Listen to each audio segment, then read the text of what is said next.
नमस्कार माझ्या सर्वांना, मी शिवानी. गावाकडच्या स्वादमध्ये आपलं खूप खूप मनापासून स्वागत आहे. तर आज मी तुमच्यासोबत शेअर करत आहे घरच्या तांदळापासून जो नॉर्मल आपण डेली यूजमध्ये तांदूळ यूज करतो ना, भात बनवतो, त्या तांदळापासून एक व्हेज पुलावची रेसिपी शेअर करत आहे तुमच्यासोबत. नेहमी आपण बिर्याणीसाठी जे चावल बनवतात ना, बासमती राईस, ते यूज करतो आपण जेव्हा पण आपल्याला व्हेज पुलाव वगैरे बनवायचा असते किंवा बिर्याणी बनवायची असते.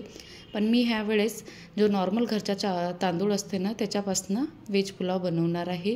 त्यासाठी मी 1 शेर तांदूळ घेतलं, त्याला धुवून घेतलं 2-3 पाण्याने आणि नंतर पूर्ण पाणी काढून त्याला साईडला ठेवून दिलं. तोपर्यंत आपल्याला समोरची प्रोसेस करायची आहे. तर मी एखाद्या पावच्या जवळपास पनीर थोडं फ्राय करून घेतलं आणि नंतर त्याच कढाईमध्ये जिरं मोहरी घालून त्यामध्ये थोडे खडे मसाले ॲड केले, जसं कर्णफूल, थोडंसं दालचिनीचा तुकडा, काळी मिरी, लहान इलायची, मोठी इलायची, मिरची, लसूण आणि थोडंसं काजूसुद्धा मी त्यामध्ये ॲड केलं आणि तेजपत्ता. आता हे सर्व परतून झाल्यानंतर त्यामध्ये 2 मोठ्या साईजचे कांदे स्लाईसमध्ये कट करून त्यालासुद्धा मी परतून घेत आहे. थोडा वेळ परतून झाल्यानंतर मऊसर येईल इतक्यापर्यंत झाल्यानंतर त्यामध्ये आलं लसूणचा पेस्टसुद्धा त्यामध्ये मी ॲड केला. त्यालासुद्धा छानपैकी परतून घेतलं आणि नंतर तुमच्याकडे जे व्हेजिटेबल्स असेल ना, घरी ज्याही भाज्या असेल ना, त्या बारीक बारीक चिरून घ्यायच्या, त्या टाकायच्या. यामध्ये मी शिमला मिरची होती 1 आणि गाजर होता थोडासा, तो टाकला व सोबतच 1 ते 2 आलू टाकले. तुमच्याकडे आणखी शेंगा वगैरे असेल ना, त्यालासुद्धा बारीक चिरून टाकू शकता किंवा तुम्हाला आणखी दुसरे व्हेजिटेबल्स आवडत असेल ना, ते तुम्ही ॲड करू शकता यामध्ये. आता हे व्हेजिटेबल थोडेसे शिजले, मऊसर आले की त्यामध्ये मी मटर टाकले आणखी एखाद्या वाटीच्या जवळपास. आणि मटर टाकल्याने आणखी छान येते आणि खायला पण छान वाटते मला तर भातामध्ये.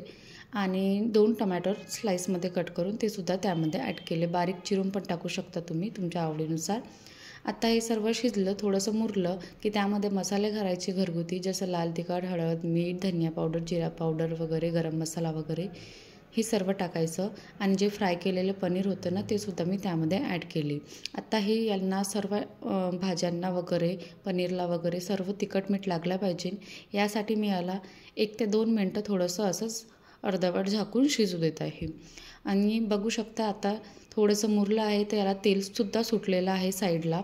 तर आता एकदा आणखी याला परतून घेऊ आणि थोडंसं याला लो फ्लेमवरच शिजू द्यायचं आणि कारण की बुडायला लागते. आणि थोडेसे मऊसर झाले की जे धुतलेले तांदूळ होते ना, ते त्यामध्ये ॲड करायचे. यालासुद्धा छानपैकी मिक्स करून घ्यायचं आणि मी यालासुद्धा अर्धा मिनटाच्या जवळपास थोडंसं झाकून शिजू देते. फक्त अर्धा मिनटंही कमीच ठेवायचं, फक्त असं मिक्स करून झाल्यानंतर. आणि ह्यावेळेस गॅसची फ्लेम लोच ठेवायची. आणि नंतर यामध्ये मी 3-3.5 ग्लासच्या जवळपास गरम पाणी टाकलं आहे यामध्ये. बासमती राईस आपण अगोदरच शिजवून घेतो, पण यामध्ये शिजवण्याची वगैरे आवश्यकता पडत नाही तितकी अगोदर. आता बघू शकता पाणी पण पूर्णपणे आटलेलं आहे आणि पूर्णपणे मोकळा झालेला आहे भात छानपैकी. जसा मला पाहिजे होता तसाच अगदी झालेला आहे. खूप मस्त बनलेला आहे आणि टेस्टसुद्धा छान झालेली आहे.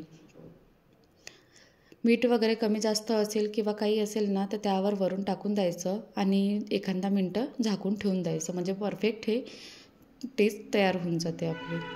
अशा प्रकारे भात तयार करून झालेला आहे. बघू शकता किती छानपैकी मुरलेला पण आहे आणि असा खुला झालेला आहे. आता प्लेटमध्ये सर्व करायचं. खूप मस्त आहे आणि झटपट बनणारा आहे. थोडासा वेळ लागते म्हणा, बट खायला खूप टेस्टी लागते. तर थोडीशी मेहनत तर लागतेच, त्यात काही नाही. कशी वाटली तुम्हाला आजची रेसिपी माझी? आवडली असेल तर बनवून बघा अशा पद्धतीने साध्या तांदळापासून खूप मस्तपैकी व्हेज पुलावची रेसिपी ही. आणि रेसिपी तुम्हाला आवडली असेल ना, तर माझ्या चॅनलला सबस्क्राईब करा, व्हिडिओला फॉलो करा आणि शेअर करा, लाईक करा आणि बनवूनसुद्धा बघा. खूप मस्त बनलेला आहे. चला तर बाय, टेक केअर.